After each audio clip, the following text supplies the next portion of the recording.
Rochelle Indignakas Toronto Indonjaba, Nunga Gijgadna Widabatan,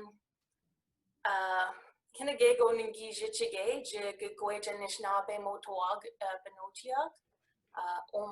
Gidakiiminaang. So today my name's Rochelle and I live in Toronto, and today I'm going to try to tell you a little bit about the different things I've done to try to speak Ojibwe to my kids here in the city.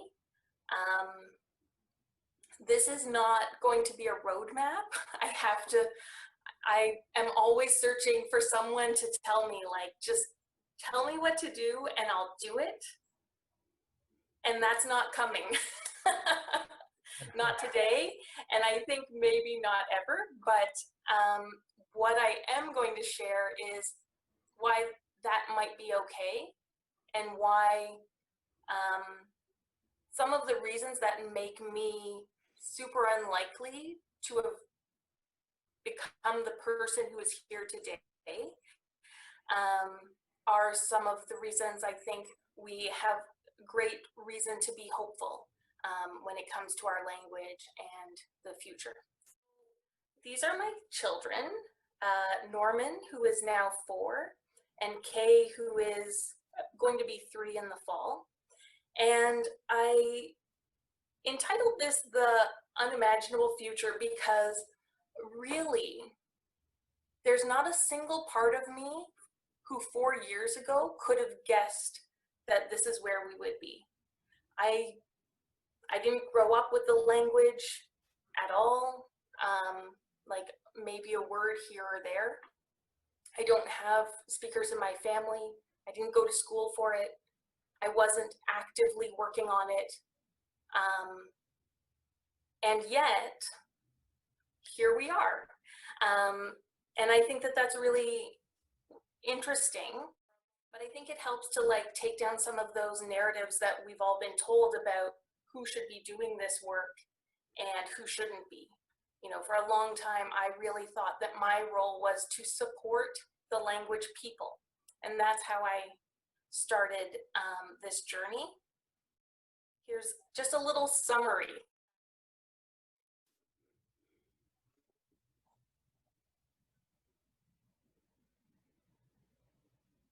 Nemami Kwanama Gwanda Benojiak, Neta Anishinaabemoan. Kita Ode Nang Endawad. Gigit Semoan Gawinata Anishinaabemoan. Bizinda Jige Wak Mazinakanan, Minawagana Wam Jige Wak, Isanate Se Jigane. Boch Kinegego Nungwa, Neta Anishinaabemoan. Jibwa Dad Sewad, Nijanasak. Nenendam, Ningio Jani Mendan. Kawia Wikinoma Sieg Nijanasag, Ningi Kid. Ningi Kwetag Bejig Mindamoye. Nahau, Nongwa Gikendan, Minoa Gidajit Chige, Gineta. Ningi Ma Kadendam, Kawin Gashkitu Sim Ginendam. Midash, Gidebwed Maba Mindamoye. Ningi Minig Mashkau Sewin, Minwa Piki Dadasewad Nijanasak, Miki Maji Anishinaabemoan. Nigana Waba Mag, Nijanasag Nongwa, Nita Anishinaabemoan, Nemami Kwe Edimin. Gishbin, Nensewan, Gawin Gida Shkitusin, Bikan Gida Nendan, Migo Jishkitoyan. So as I said, I wasn't actively involved in language. I had taken a course when I was in university, but that was kind of the extent of it.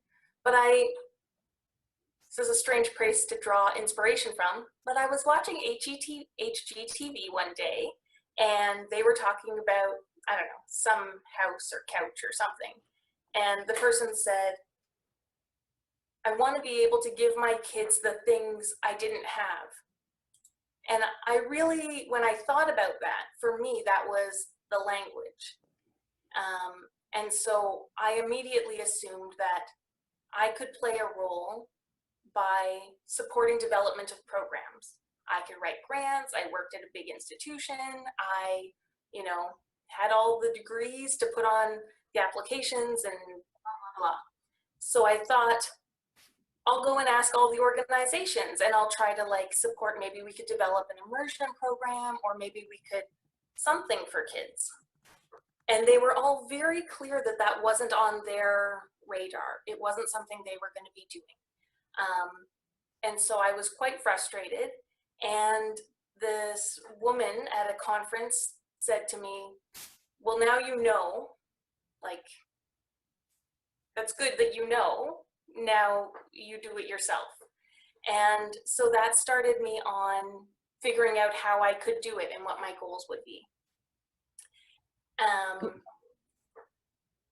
So in the beginning, I thought I could expose my kids to Anishinaabemoan, that they could, that I could expose them, because I'd read an article that said kids who are exposed to a language are much, you know, more likely to be able to learn it later on. And I was like, that's a good goal. And so that's where we started. And I was so behind things. This is a little video of Norman. Gidakiiminaang Omaa.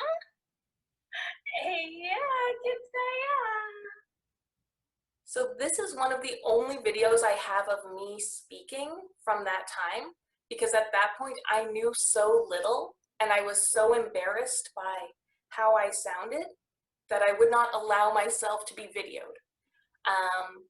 But I went about just trying to expose, playing a lot of stuff on audio for him, translated some little books that I could read, started to go around and try to visit with people. One of the things I always thought was like, I'll bring him to people who know the language and then they'll teach him. And I realize now that that's sort of not a great solution, because you have to teach them to speak so that they can interact with the person. And everyone's doing their own things. And so being prepared and knowing that like it's your job to do, and when you get help, you'll really appreciate it, but not expecting that other people will. I don't know why I had this idea. I guess like I'd been to a lot of things where people like, oh, if you just expose your kid to the language, we'll, you know, we're all committed to doing it, we'll do it. But it's really hard in real life when you actually start to try to do it. And I think all that is true also for fluent speakers. It's not easy to talk to a kid, and especially in a language where maybe you've only spoken to adults in that language for the last several decades, maybe your entire life. And so I think that's important for people who might be wanting to do this to know that to hope that people will help along the way, but be prepared to do it yourself. Because I think that that helps deal with the challenges that come up when those expectations aren't met. So I set some actionable goals, speaking as much as possible, exposing them as much as possible for the first 6 months. And that seemed fine. Still never expected it to go beyond that. I read this little quote the other day, or this little article about like being okay with failing and like just trying as often as possible and not fearing failure. And I would say that's one of the things I really had. I never expected this would go anywhere. I thought you needed to be from a certain community, you needed to be from a certain group, you needed to be part of the language learning clique, you needed some of those things.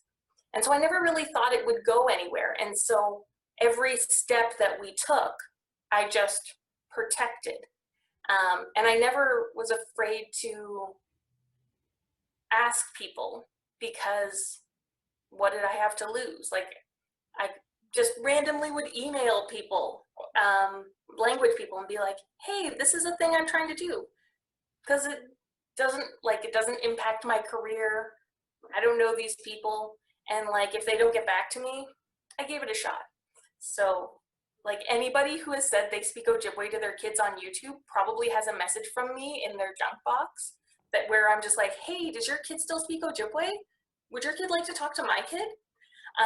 And I think that like part of that idea that I could wait until I'm fluent, but it would mean that the kids wouldn't grow up with it, and kind of just like, this is what I'm doing and I'm going to try to make the best of it, really became quite empowering, because I didn't have to worry about all those things. Like, I still to this day, many of you probably thought as I was doing my introduction,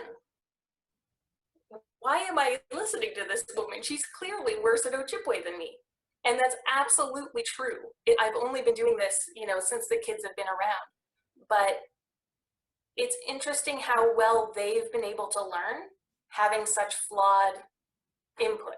So this is Norman. One of the things we did was we have Post-its just all over our house to this day of phrases. So like, go to change a diaper, there's all the words you just need to say right there. And any activity we're gonna do, giant Post-it, all the words there. So we're really just reading. And when there are pauses, it's because I don't have anything I know how to say. So this was him probably like a year and a little bit. And we have a giant Post-it that we took from somebody's website, like they had phrases for baseball. And so we made it into a kid's activity.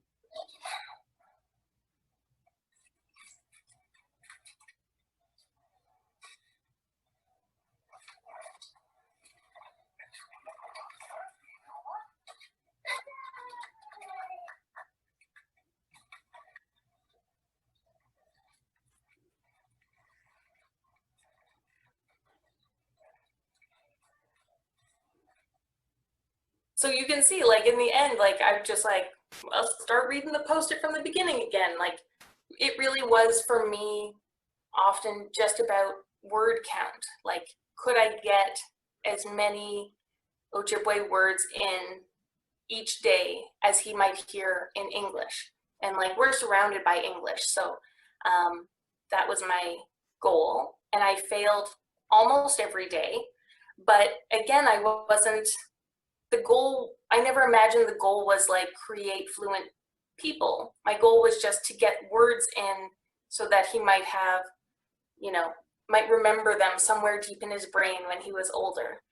And then I would fail and I would be sad and I would go to bed and I would try again the next day. And that's really the extent of my strategy. Anyone who has kids may be aware of this. Anyone who doesn't may not quite understand this yet. It's a little bit of a gong show. Like, the first 2 years, you're just trying to survive. And then like a year and a half later, I had my second. So then like that restarts the clock. So like, I realized when I was preparing for this presentation, this is the first time I'm giving a presentation where I'm not saying, I don't know if we'll be doing this next week. And literally every day, month, up until now, that's what I've thought. We're just seeing how far we can get, just trying to make it a little bit further. And this was the first time I was like, you know what? And this is like not that impressive of a brag, but to me it feels huge. I'm like, you know what? I'm pretty sure we're going to be doing this in a month. And like, that to me is like a huge thing, because I've never been able to say that. I've just always been like, keep going. So, so yeah. So if for any of the parents in the Wadiswan, or anybody who's tried to do something like this or might try to do it, know that it's not you. It's just language learning, kids, it's all chaos. So this is the point where I was shifted from just trying to get enough content in that there might be a chance that he would pick it up later on in life. And so I sent him to daycare, and the daycare people do their little check to see, you know, are they doing what they should be doing for their age group? And this is the best paper I've ever received in my life, and it seems so unassuming. But if you notice here, it says ESL. So his daycare, without any real input from us, and because half of his first words were Ojibwe and half of his first words were English, had put him down as English as a second language. That Ojibwe, in their opinion, was his first language. And like, that blew my mind, because I never imagined getting to that point, let alone, you know, how far we've come since then. So that's where I started to shift and say, like, I'm gonna try to do more than just input. Like, I'm going to try to learn and try to keep doing this and see how far it goes.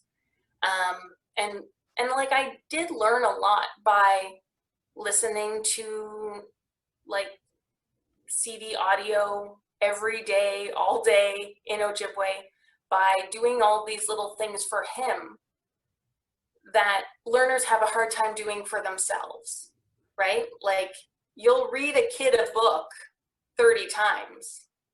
You gonna read that book to yourself 30 times?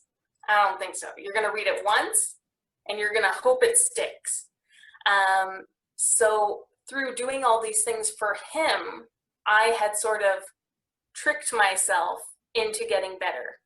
And I had, by trying to like make connections for him, I started to build a bit of a network of people who were supportive.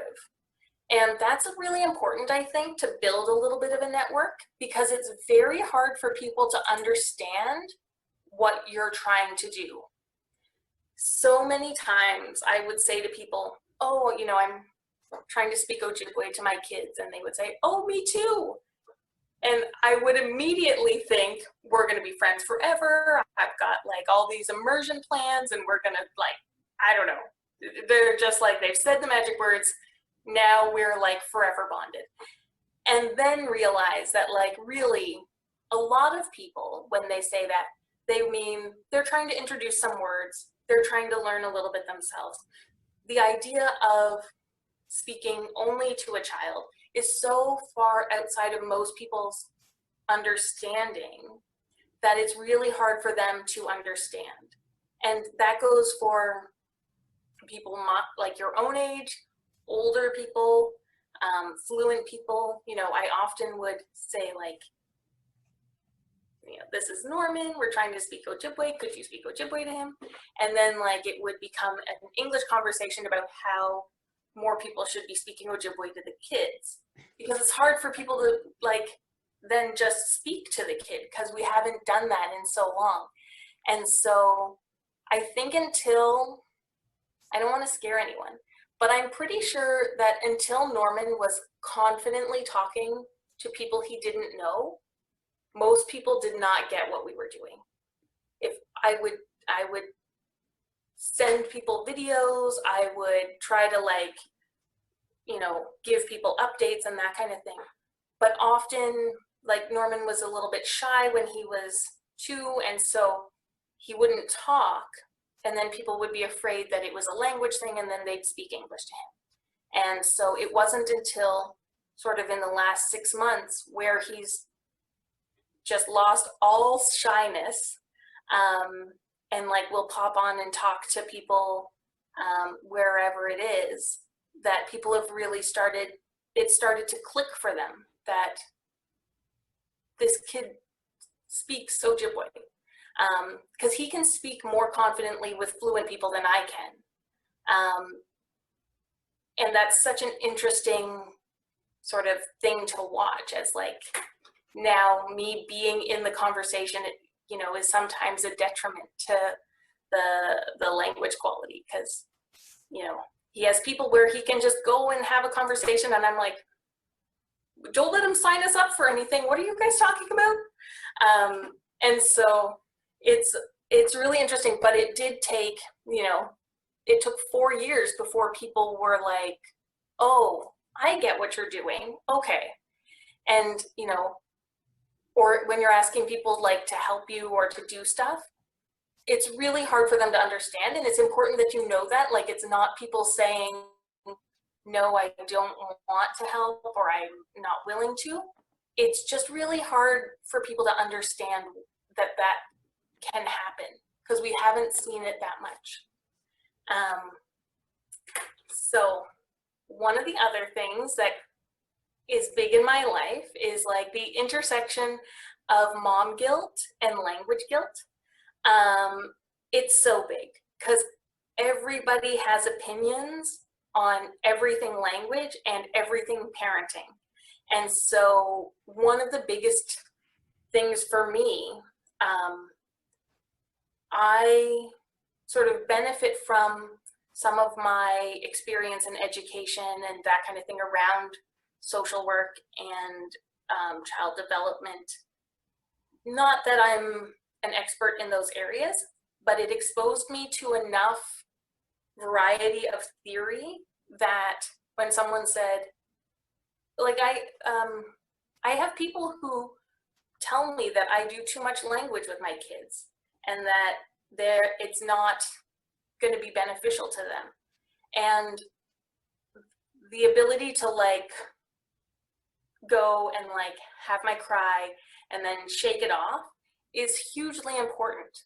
That confidence in accepting people's opinion and appreciating that they care enough to share it with you, and then letting it be and doing what you think is best for your family, is really challenging, you know.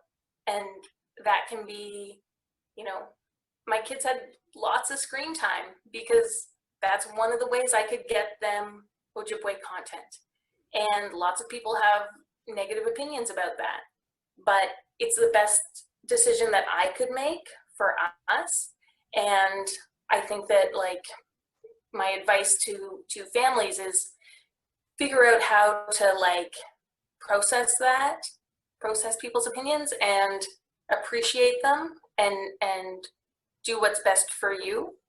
And then also have people where when something exciting happens, you can tell them. I have a group of people who unwillingly, I think, became the people I text when the kids do something linguistically interesting. So, you know, Norman recently tried to like make a word for when there's deep cheese. So he knows Ishpa Agona. So he said Ishpa Agojis, which is what we say for cheese. So he tried to like manipulate the initials and finals and that to make a word that would describe the earth that this little astronaut mouse landed on. And so I like just text these 5 people who have in no way signed up to like get these updates, but to have someone who is interested in and can understand a little bit about why that's exciting for you. And I did a lot of, so one of the things that is challenging for me is I often feel like I have to choose between learning for me and learning for my kids. Because if I try to go to any language thing, that means I have to leave them, and probably their, you know, the amount of English they'll be exposed to will increase by my leaving.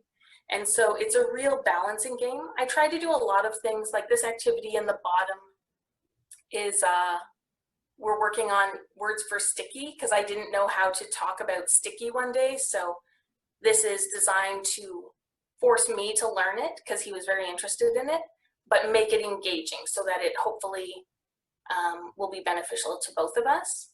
But going to classes, going to language activities in different places, so many times, like, I would get everybody ready, and it's a bit of a fiasco when you've got two under two to go anywhere. We go to these like language immersion thing, and it would be primarily English, and I just would be like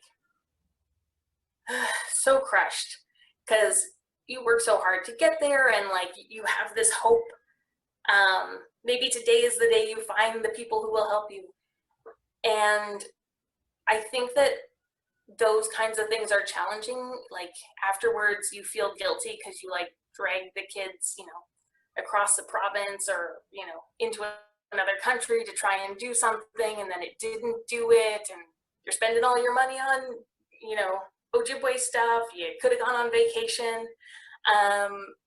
But I think that each family has to find their own balance, and I don't think that like the things I did were always the best decision, but certainly I made the best decision I could at the time.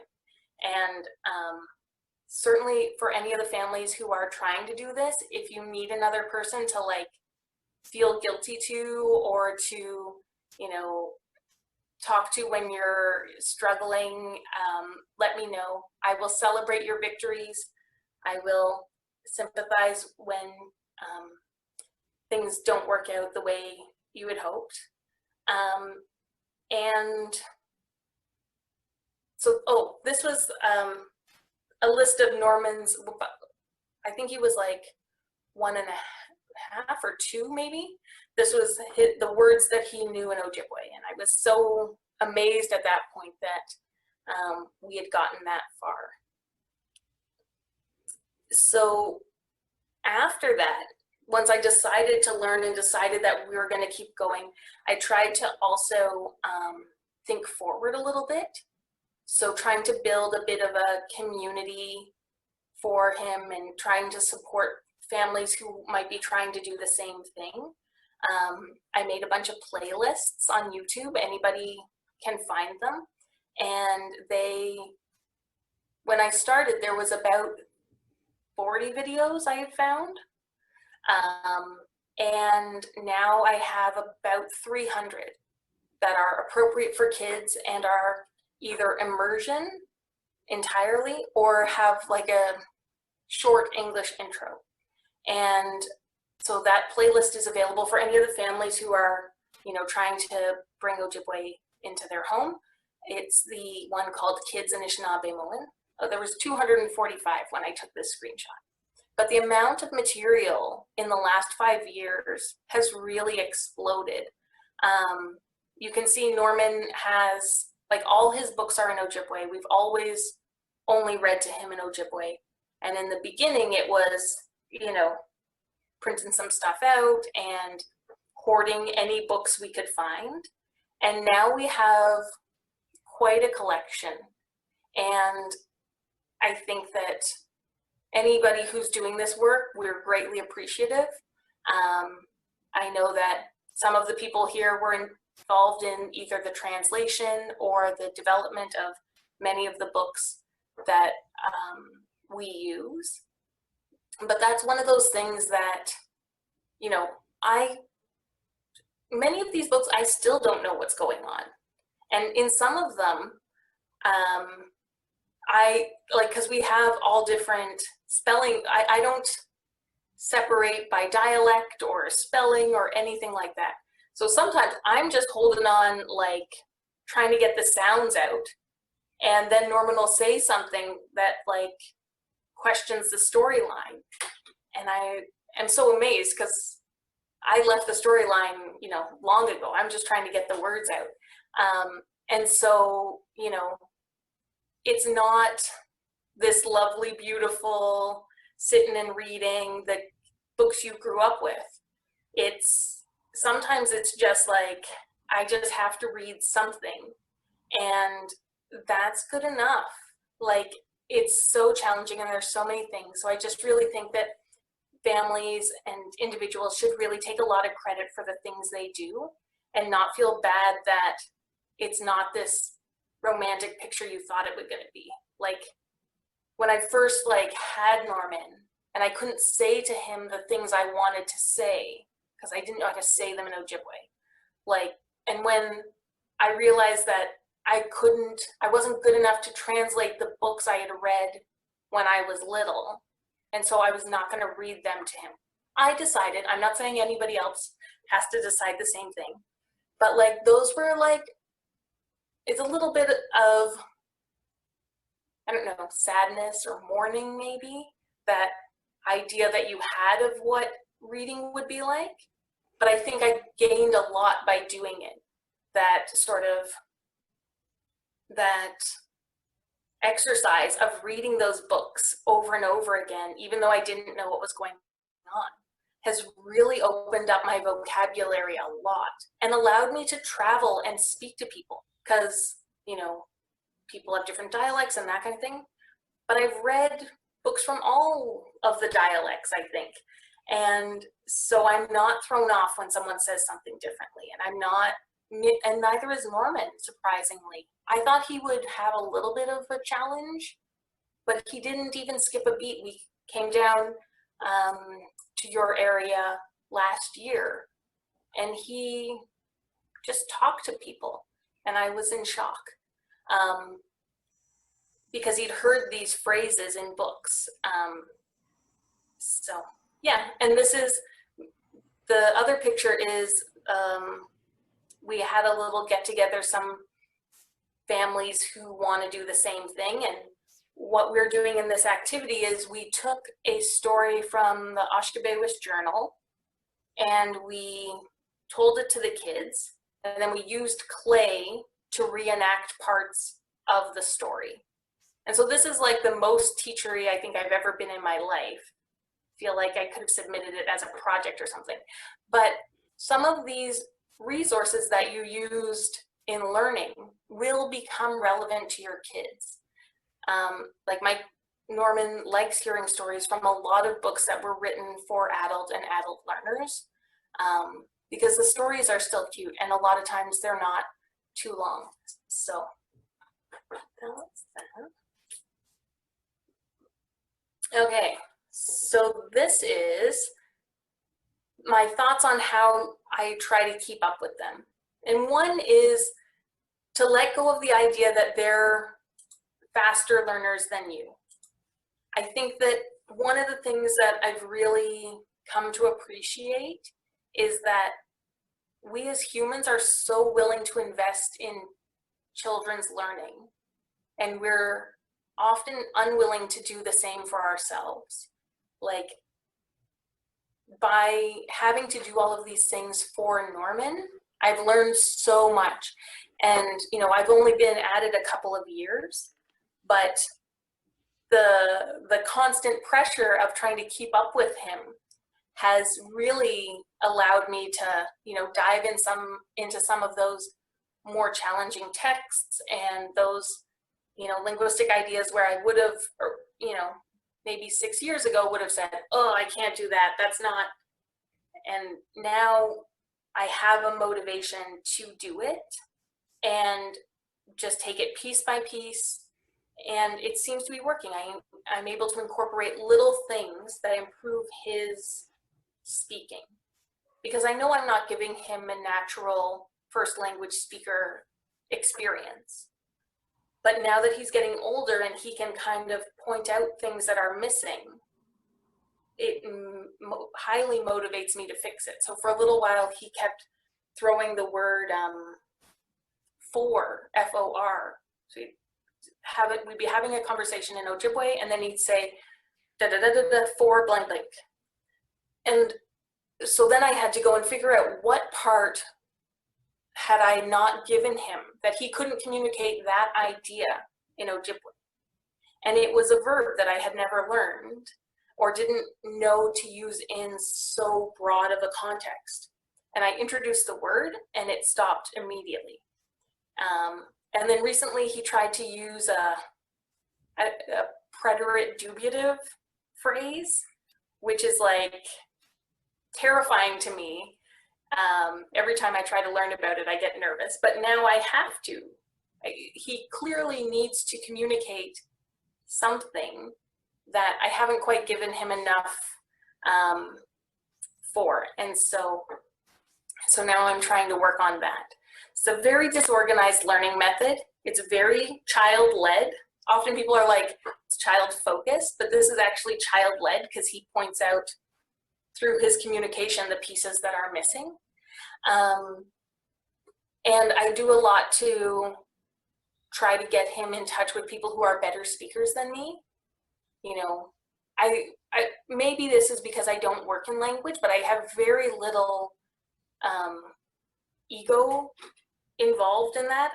I'm almost everyone I meet seems to be a better speaker than me, and I really try to like get him to interact with those people, because then he knows it, and he'll say like, oh well, that person says it like this, and sometimes it's just differences between speakers, but sometimes it's actually the more natural way to say it, like discourse markers. I know nothing of them, and he can just throw them into sentences. I have no idea if he's doing it correctly, but I was just so amazed when he started throwing like dash into things in a sort of organized and intentional way.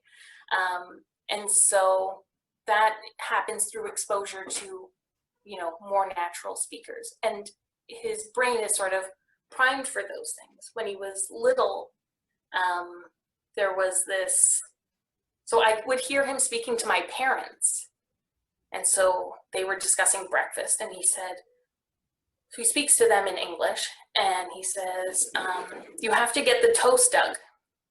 And they're like, the what? The toast dug. It's in the toaster. And okay. And then they went to the aquarium, and he said, oh, we're gonna go and see the fish ug. And my parents mentioned this, and it's an irregular English verb.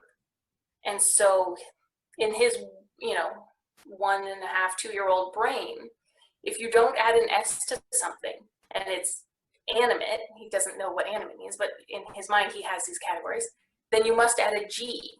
And so in English he would throw in the G for irregular English plurals, because we don't say toasts. So I thought that was really interesting that he thought to draw on his Ojibwe learning to fix something that's sort of unusual in English. I cheat a lot. Like, well, I wouldn't say, I say cheat because I like to be a little bit flippant. I give myself the upper hand in every situation. So I will have things written on my hands. I have them written on my walls. We have toys that I'm more easily able to discuss. So we're picking out board games. I'm picking out something that I can describe more easily. There's a lot of games that are about like robots and things that I just don't know how to talk about yet. And so I try to like bring things into the house that I can. So we've got a lot of games about animals. And I call it cheating because I like to be a little bit flippant, but I think it's strategic, and it's setting us up to be successful. The same, I don't like to have English books around. Originally, I thought it wouldn't be an issue, but by the time night comes, I'm so tired, and I just don't have the brain power to translate on the go. And there are so many super beautiful English books. I just can't, and they're novel because there's so few in our house. So I try to not have them available to the kids, because I can't, when it gets to nighttime, I just need to read something. The translating on the go is a bit stressful for me at that point. And then be prepared to have surprising things. So one thing that's happened to us is that Norman has started, and now Kay, calling us out when we use English.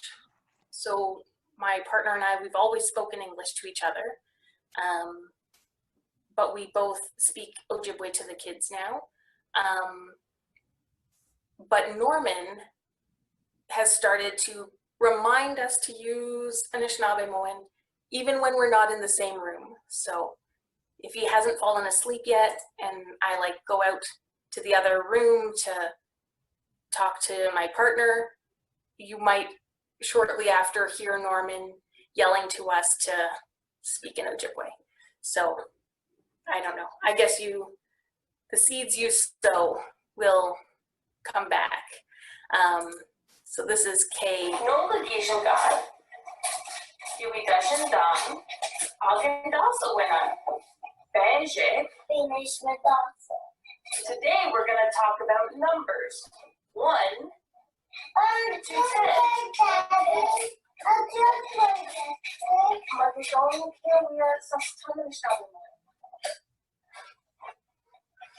So I thought I would do bilingual videos for putting on YouTube, because we've started to make some videos now since we've been sort of stuck at home, and I thought I would just introduce it in both languages, and Kay was having none of it. I think she did 6 takes where even after explaining that I was only going to speak English for 3 sentences, she had to say each time to not speak English. So I don't know if I'm proud or like proud or embarrassed that I keep getting called out by them now. Those might be very close emotions, I guess. And so here is, the other thing is there's a lot of ideas about what kids who speak Ojibwe might be like, or what it might be like, and I think a lot of that is a bit romantic. And so here's my kids fighting in Ojibwe.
So a lot of real life things happen.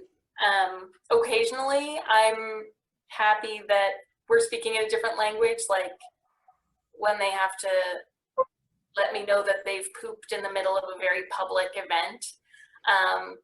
But all those regular life things happen, just with the added stress that you may not know what they're talking about, or that you're trying to translate or keep up, or you know, it's not easy. And I again apologize for not having the roadmap that I've so often wished that I would receive. But I think that some of these things, like the consistency and the, you know, looking at what's important for you and your family and your community and that kind of thing, can really be helpful for families as well as for language nests. Often anytime anything has like immersion or language nest in the title, I'm like there.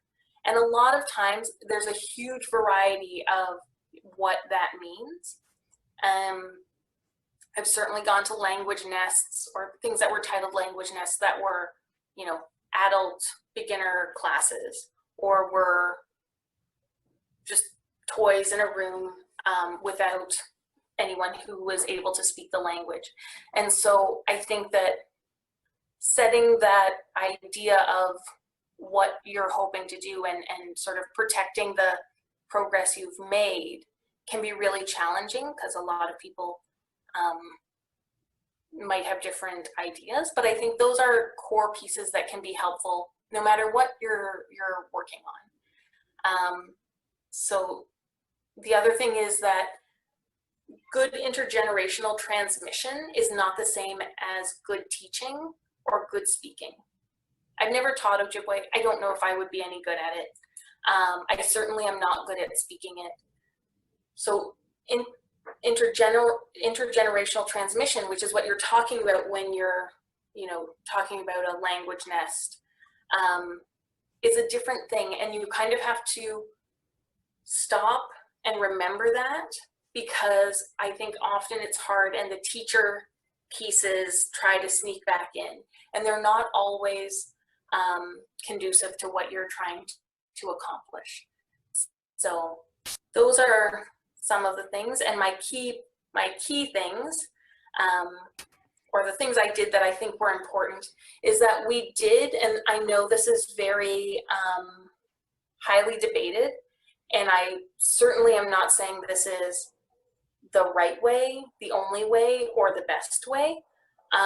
But what we did was that we very strongly encouraged the kids to respond in Ojibwe. They know we can speak English. And we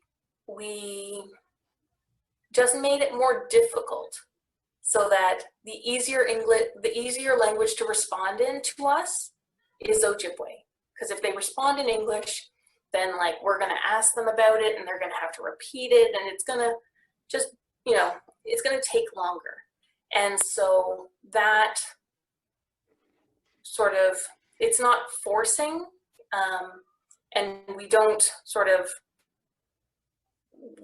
punish for use of English or anything like that, but we try to make Ojibwe the easier language to talk to us in. And we do try to remind them when they start speaking English to each other to switch back. I don't know what that's gonna look like when they're teenagers. At one point I joked that like, I'm gonna get like a giant hat or mask that'll just be like super embarrassing for teenagers. And if they wanna talk in English, then I'll put that on. And I think that might be a deterrent. But who knows? Who knows if we'll be doing that at that point, or who knows how, because we haven't seen anyone who's done it to say like, oh, well, if you're still using it as the, you know, primary language by the time they're 7 or 8, then you're good. So this may be a battle that, you know, we have to assess and make decisions about for the rest of their lives. And then the bouncing back from rejection and not taking it personally is so important, because the families, there are so few families who are doing this. We're all kind of stuck with each other, and parenting is stressful and things don't work out all the time. And so we have to just be really kind, and when things don't work out, or, you know, you feel like someone should have done something, you have to just let it go and, you know, keep going. Because in a strange way, like, we become a family. Like, there's no one else to go to if you want your kids to speak, to have an Ojibwe speaking peer group.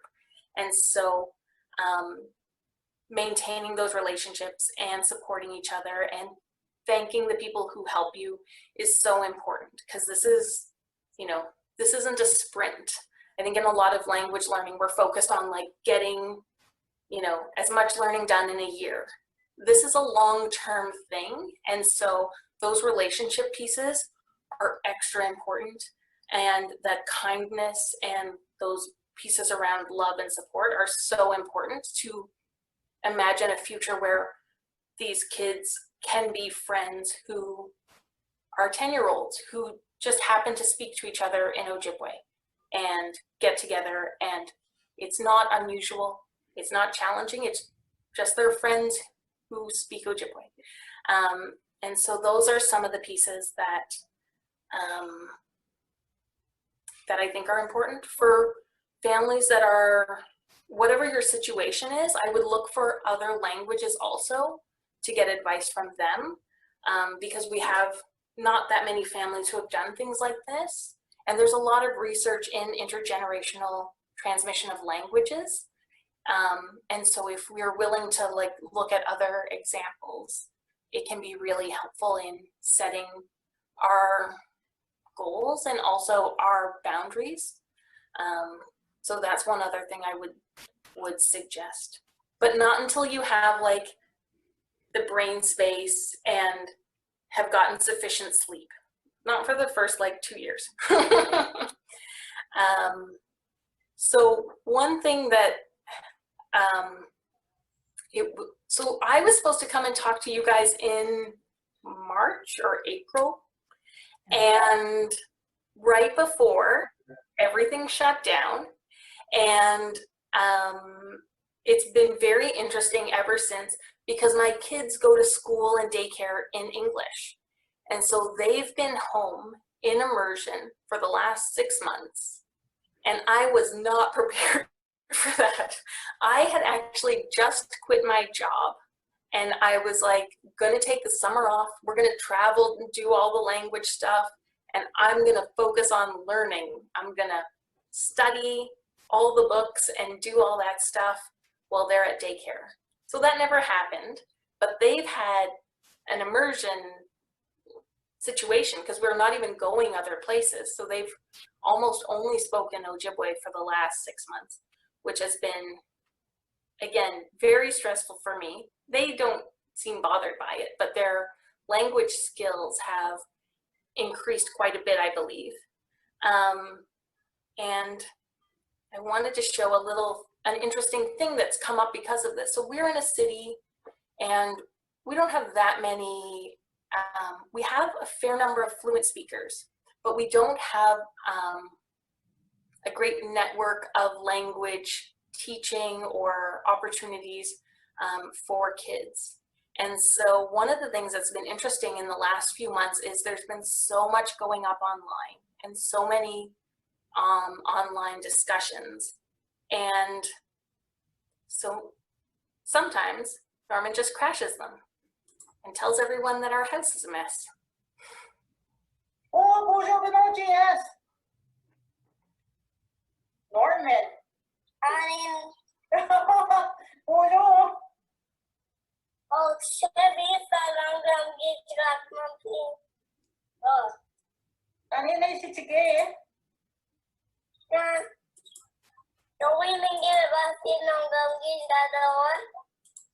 Oh, what? Anishinaabemoan, Norman.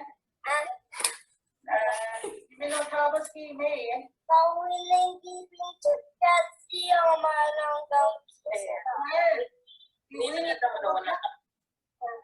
Norman, you weak corner. What? Corner.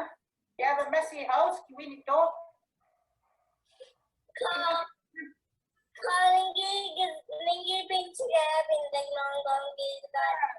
That's not being chicken. I want to be good, not that.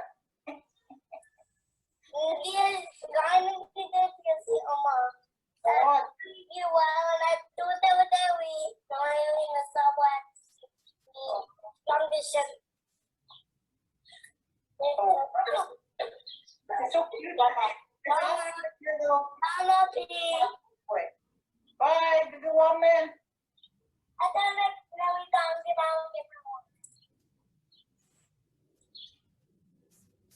Oh, what? Going in all nice and on. Laura, I can't hear you. Your mouth is moving, but I can't hear you. I just talking to myself. I'm like, oh my God, I can't believe how he just had a conversation with you like that. That's what the secret is, to just speak Ojibwe to them in their home. That's the secret. So we've had a lot of opportunities. He had just run down the stairs from his nap. And like we have been able to get to so many more things on the computer than we were able to get to in person, which is, you know, I was really disappointed. I had really big plans of visiting people and having him have those language interactions in person. So I was pretty sad at the beginning when I realized that none of that was going to happen. But there have been really interesting opportunities for him to connect with people that he might not be able to otherwise, and for more people to see that this is possible. Because when we go to events, the only people that know he can speak Ojibwe are the people who speak Ojibwe. And so the other participants, they don't know what language he's speaking often. And they're nervous to, you know, butt into a conversation where they don't know what's being said. And so I think that what we've tried to do is be a bit more public. I'm still very nervous about putting us online because, you know, I know that this is, not everyone agrees with what we're doing. And I know that people are all quite critical when it comes to language things. And I want to protect them. But I also think that it's been nice for people to see a kid using the language, whether it's on the YouTube videos or in little forums like this that have been hosted by other people. And so this is one of the videos that we tried to make as a way to push ourselves to be a bit more public. Not that we're like huge, but you know, up until a few months ago, unless you knew us, you would have no way to really see the language use, because it's hard for people to start a conversation. So this is a little video that they made.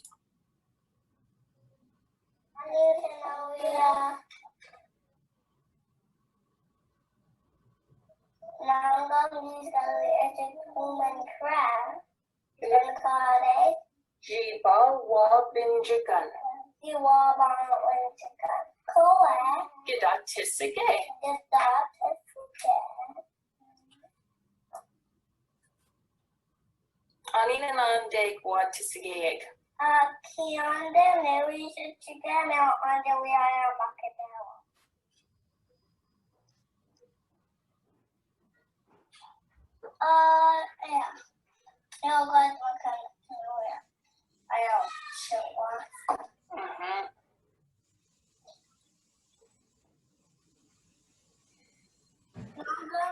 Ojibwemotaadidaa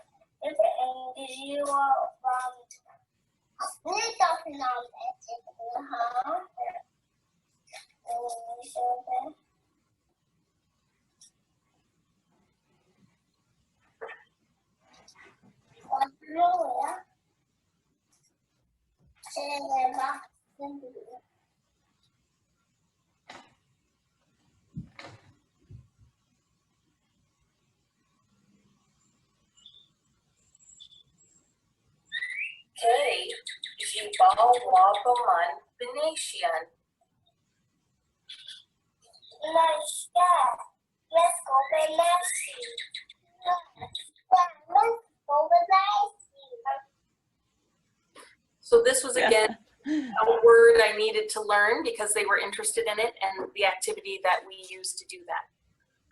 And again, you know, I know a lot of you have already done so much language learning, and I think that you know, if I could go back and start when I was younger to learn or to start ahead of time, I certainly would. But I do think there's an interesting conversation to happen about, you know, people who we may not have expected to be involved or to be able to, you know, contribute, that we may actually have more opportunity than we realize. Because as I said, like I was starting from basically zero with this idea that I wanted to be able to give my kids access to language. I had no idea that it would be through me. And so I think that this is an important conversation to have with people, even when they're first starting to learn. You know, I said I took one course in university. If at that time someone had said, maybe you could raise your kids speaking that language, I think that that's a really empowering narrative that could help with language transmission going forward. That's all I have to present. I'm